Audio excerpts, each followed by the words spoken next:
Hello there. I just want to give you a couple of reminders of things to remember as you're preparing your final presentation.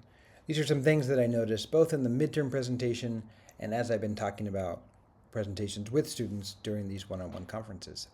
Hopefully doing all these things will help you be the best you can be for your final presentations next week.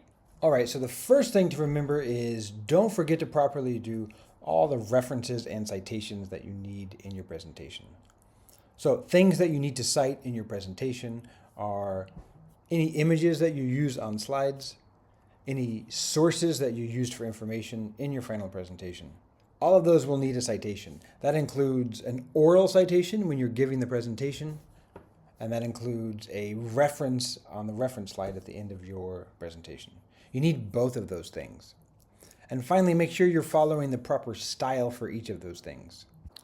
I gave everybody this oral citation guide that you can follow to tell you exactly how you can cite any type of source that you use in your presentation. The next thing that you need to remember to do is that if you use a visual aid like a chart or a graph from one of your sources in your presentation, you need to really work to explain it. I noticed this a lot in the midterm presentation. Students weren't doing enough work to explain what the chart or graph means. So, what data are we looking at? What scale is being used? Where did this information come from? We have usually an X and a Y axes. What information is on each of those two things? And finally, what does that mean? Here's an example that we have from our Pan, Zhang, and Wu source that we used in our final unit of the course. First, I think you need to indicate that this is a chart that measures the size and the number of government-guided investment funds over time. And it comes from Pan, Zhang, and Wu 2020. You can see on the y-axis we have the size of the fund in terms of billions of RMB. And then on the bottom we see two things. One, we have bars that indicate how big the funds are. And then we have this blue line that measures how many different funds that we have. So you can see that since 1999 they have grown rapidly, including a lot of growth between 2014 and 2016. I think it's a good idea to even point at the graphs as you're looking at them on your PowerPoint slides and really make a point to explain in some detail what information is on the graph and what that means in terms of your argument.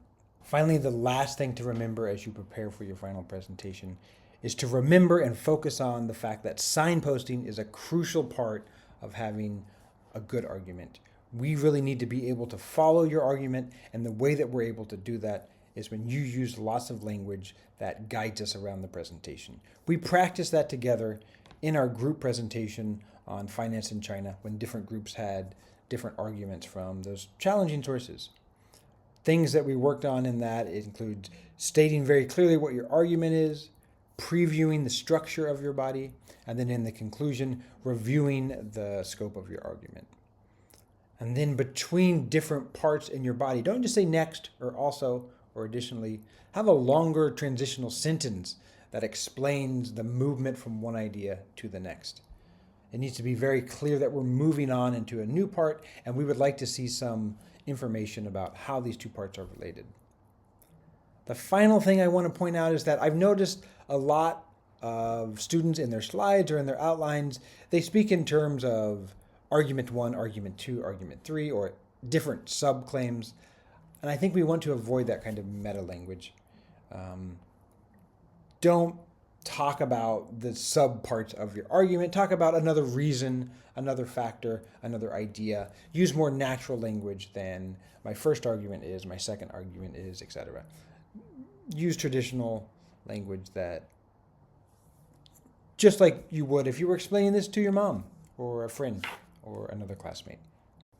All right, there's some quick and dirty advice for your final preparation into your presentations that you'll be giving next week. One other piece of bonus advice, just a small thing that I've noticed, but don't forget one of our first presentation minutes, don't ruin your topic by telling us what you're going to be talking about or what your argument is before you get into the hook of your presentation.